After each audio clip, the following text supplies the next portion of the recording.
Muslim. He was saved out of that as an adult.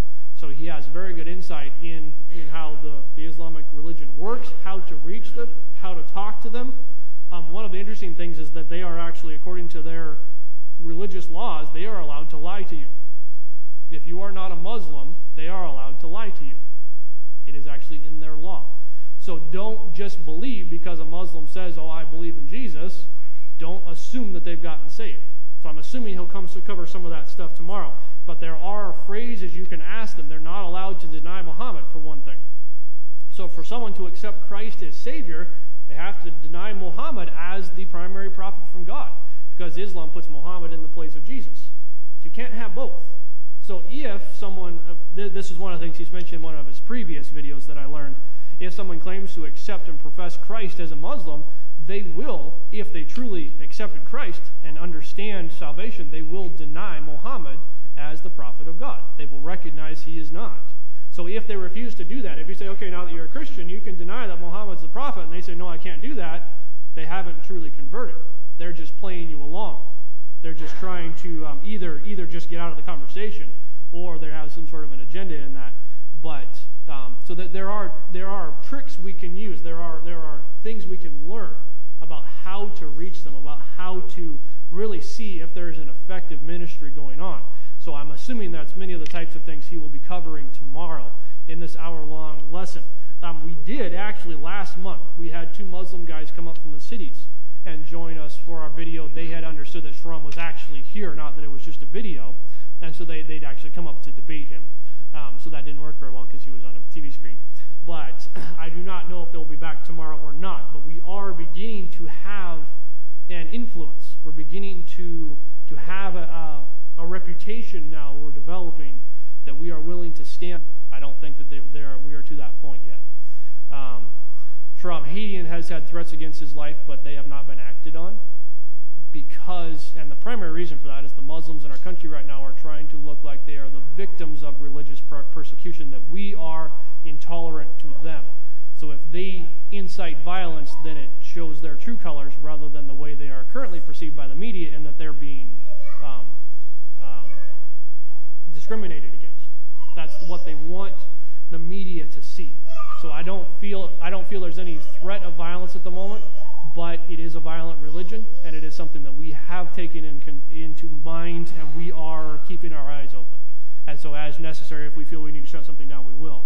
But at this point, I don't feel like we're to that point yet. But we are keeping our eyes open, so please don't feel like you're in any danger. But on the other hand, it's worth the outreach possibilities. Christians all around the world are being killed for the fact that they're Christians.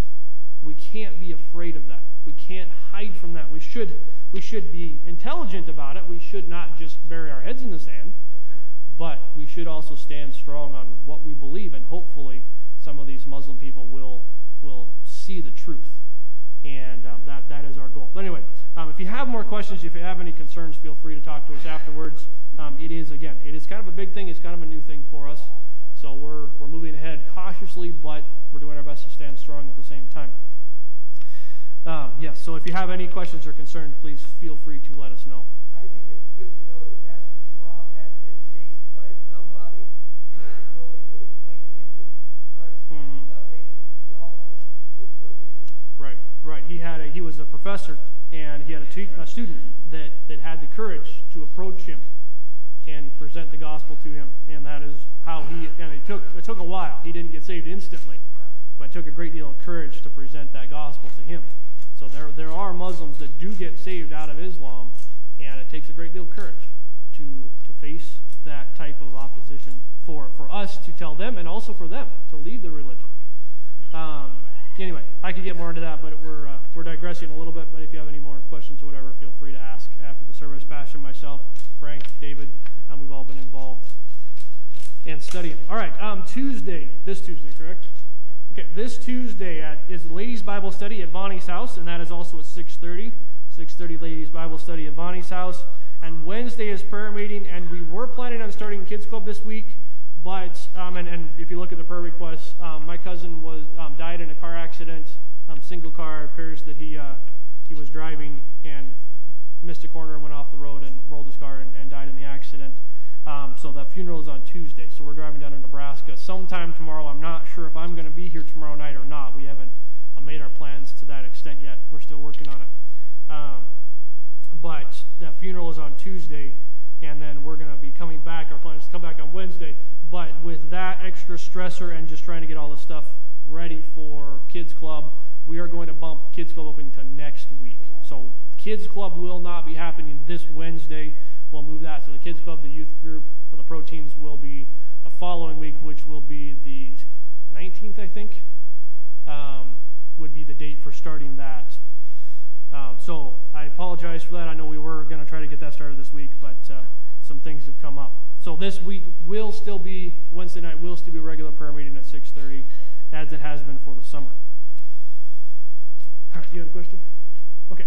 All right. And then just looking ahead as well, September 29th, we are having our, I'm going to call it our annual Calvary Baptist shooting event, because we've had one last year. This year we'll make it officially an annual event. But 29th out at Frank has graciously allowed us to shoot out at his place. And so we're going to start on Frank has graciously volunteered Clara to, no, I'm just kidding. And Clara has been through some difficult health things recently, so we are going to put as little pressure as possible on her as hostess, but I know she loves doing that, and she is an exceptional hostess. But we are going to start in the morning. We don't have the exact time down yet. I apologize. Our weekend between the memorial service yesterday and with stuff with my cousin, I intended to have that ready today, and I do not. But we're going to start in the morning, and we're going to have lunch, and then continue into the afternoon to finish the shooting up. So for lunch, we are going to do a chili dog, or a chili cook-off chili dog theme. So if you have a particular recipe of chili you like, bring a crock pot, bring a pot of it to share, enough for your family and a little to share. And then we're going to do some hot dogs and stuff too, so the kids will have something to eat. We can do chili dogs. We can do whatever combination of that we want to do.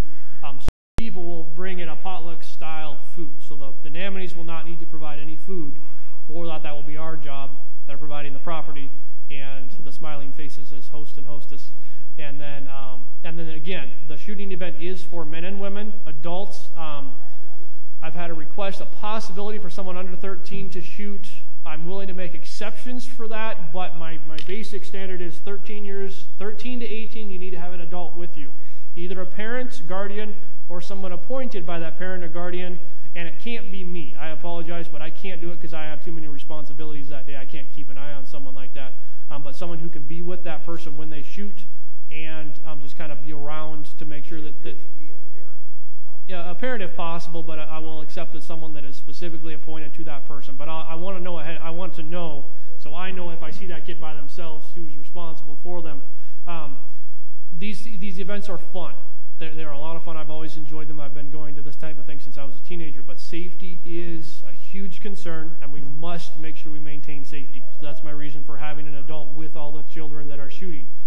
There will be a separate area for kids to play. There's some yards. We're going to set up some screen tents as necessary and things for the kids to play in a different area that's completely separate from the shooting. So even the noise shouldn't be too bad where the younger kids will be. But again, it's open to any adults. I don't care how old you are, how young you are. If you're an adult, men, women, you can shoot. I've got a list of the events. They were on the back table and they got moved yesterday, so I have to find those again. But I have that printed up.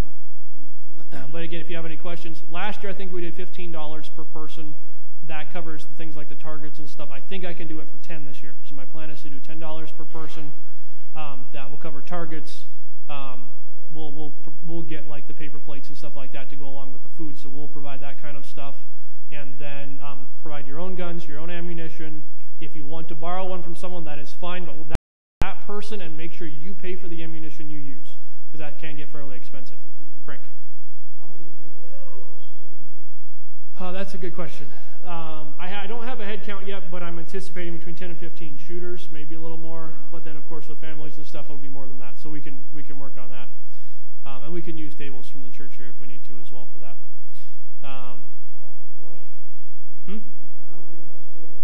No. For lunch. No, we'll use something different to shoot off of. And anyway, so if you have any questions, let me know. I will continue to try to get that information out. If you're interested, please let me know. I'm going to start sending out texts to some people I do know are interested, keeping people informed. There are a few people from outside the church that have been invited.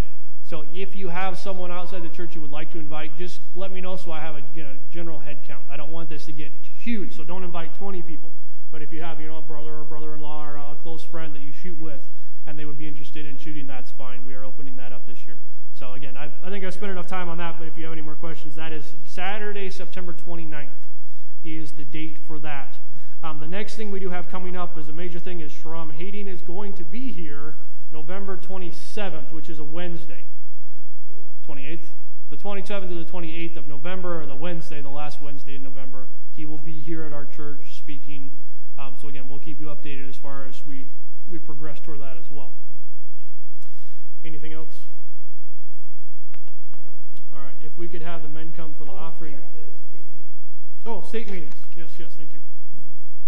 The men can go ahead and come up for the offering. State meetings for the MARBC is September 17th and 18th, so that's coming up here pretty quick. And it's hosted by Grace Baptist Church in Mankato. And is this just a one-day thing? No, 3 days. Monday, Tuesday, Wednesday, yeah. 17th through 19th, that would make sense, wouldn't it? So the 17th through the 19th down in Mankato. And again, I'll put this back on the back table, so if you have any more questions about that. But that is our church fellowship that we belong to for churches in Minnesota. Hold on, one more thing. Jeremy and Carrie Rice's little 2-year-old, her name is Abigail. Is in the hospital and had a blood transfusion last night, and they are concerned that she may have leukemia. Okay, yeah, and that's in the bulletin as well. But yeah, pray for Jeremy and Carrie Rice's 2-year-old daughter Abigail, as she has some sort of a serious illness, and they're working on ruling out what it may or may not be. But they could use a lot of prayer. It's always scary as a parent when a child is going through something like that. So let's go ahead and pray. Dear Heavenly Father, thank you for today and for this offering. Thank you for our church and the many ministries and the impact you are allowing us to have in this community. I pray you would continue to help bring the finances in to provide for those ministries. Help us to invest both in the ministries and the time and in the effort, but also in the finances to be able to be part of this investment in eternity, so that when we show our work here on earth for rewards, that we can lay claim to the fact that we did invest in your work and we did show out of gratitude for what you've done for us, that we have our money where our mouth is. I do pray also for Jeremy and Abigail, that you would be with them.